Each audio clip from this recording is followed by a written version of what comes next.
नमस्कार, मैं आप सभी का हमारे YouTube channel in my dreams में स्वागत करती हूँ। उम्मीद करती हूँ कि हमारी सुनाई गई सारी कहानियाँ आपको बहुत पसंद आएंगी। इस कहानी में बताए गए सभी पात्र काल्पनिक हैं। हमारा उद्देश्य किसी भी व्यक्ति विशेष, समुदाय या परिवार की भावनाओं को ठेस पहुंचाना नहीं है। यह कहानी सिर्फ लोगों को सही मार्ग पर चलने के लिए प्रेरित करने के लिए बनाई गई है। आज की कहानी एक बहुत ही खास और विशेष इंसान की है, जिसे हम सभी बखूबी जानते हैं। ये इंसान जो इस दुनिया का तो है, लेकिन फिर भी बहुत से लोग इनके साथ ऐसा बर्ताव करते हैं जैसे ये इस दुनिया के हैं ही नहीं। ये इंसान जिन्हें किन्नर के नाम से जाना जाता है।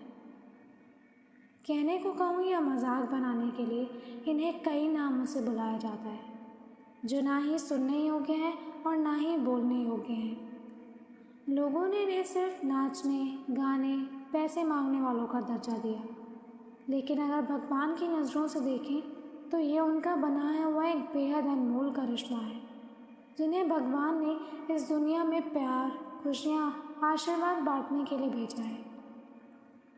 भगवान ने उनमें और हम में कभी कोई फ़र्क नहीं किया, तो फिर हम कौन होते हैं उनमें फ़र्क करने वाले या उन्हें अलग समझने वाले।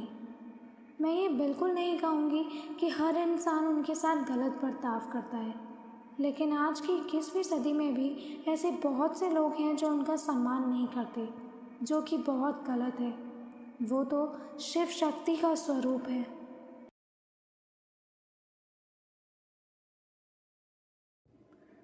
आज मैं आपको एक ऐसा फसाना सुनाऊंगी जिसे आप याद रखेंगे। ये दास्तां है एक किन्नर जिनका नाम वैष्णवी है। वैष्णवी एक किन्नर जन्मी थी और जब उनका जन्म हुआ तो उनके परिवार वालों को यकीन ही नहीं हुआ। वैष्णवी के पिता ये खबर सुनने के बाद एकदम चुप हो गए। उनके रिश्तेदार वालों ने उन्हें कहा कि इसे भी बाकी किन्नरों के पास भेज दो, इसे मत रखो अपने पास। और भी न जाने क्या क्या कहा, मगर वैष्णवी के पिता अभी भी चुप थे। लोगों ने बहुत कुछ बोलना शुरू कर दिया, कोई कुछ कह रहा था तो कोई कुछ। तभी एक आवाज़ आई, शांति। सब एकदम शांत। और वो आवाज़ थी वैष्णवी के पिता की। उन्होंने कहा कि भगवान ने सबको एक समान बनाया है, तो तुम या मैं कौन होते हैं किसी में फ़र्क करने वाले। ये मेरा बच्चा है और मैं इसे वैसे ही पालूंगा, रखूंगा और प्यार करूंगा जैसे बाकी बच्चों को किया जाता है। वैष्णवी के पिता उन्हें ऐसे समाज से बचाकर रखना चाहते थे जहां उनकी इज्जत ना हो सके। उनकी ये बात सुन सब चुप हो गए और वहां से चले गए। वैष्णवी की माँ ये सुनकर बहुत खुश हुई। अब समय बीता और वैष्णवी बड़ी हुई। वैष्णवी जब भी घर से बाहर जाती, लोग उन्हें तरह तरह के ताने देते, उनके साथ गलत बर्ताव करते, उन्हें सम्मान न देते। वैष्णवी बहुत परेशान हो गई थी इन सब से। वो तंग आ चुकी थी।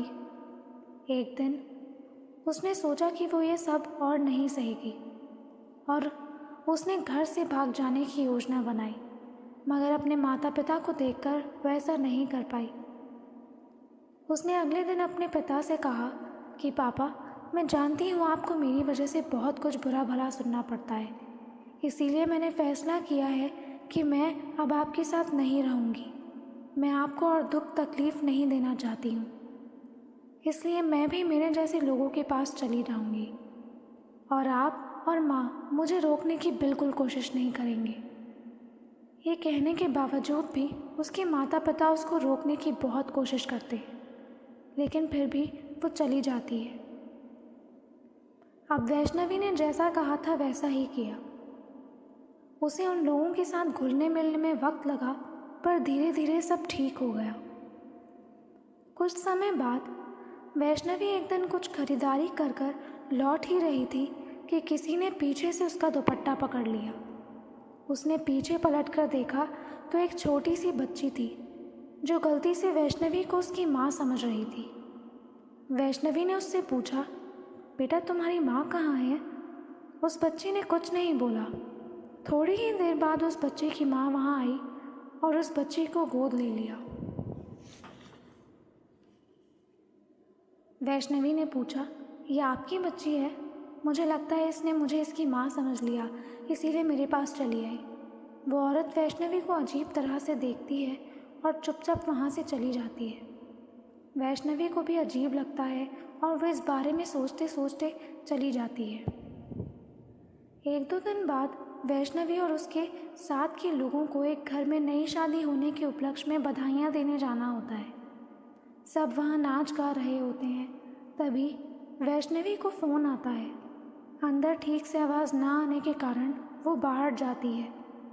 वो बात कर कर अंदर जा ही रही होती है जब उसे वो छोटी बच्ची जो उसे बाज़ार में मिली थी दिखती है। वो पास ही के घर में खेल रही होती है। वैष्णवी उसके पास जाती है और कहती है, अरे बेटा, तुम यहीं पर रहती हो? उस बच्ची ने सर हिलाकर बताया कि हाँ। वैष्णवी ने पूछा, तुम्हारा नाम क्या है? बच्ची ने बताया, हीमा। वैष्णवी ने कहा, बहुत ही प्यारा नाम है। तभी उसकी माँ वहाँ आती है और वैष्णवी को उससे दूर रहने के लिए कहती है।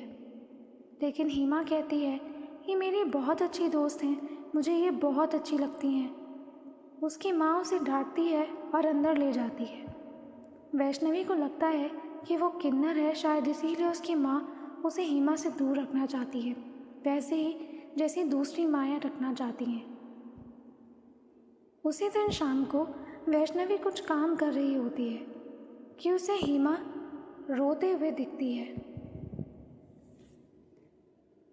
इसे भाग्य कहें या कुछ और, पर यह इत्तेफाक तो नहीं हो सकता कि वैष्णवी को हीमा बार बार मिल रही है।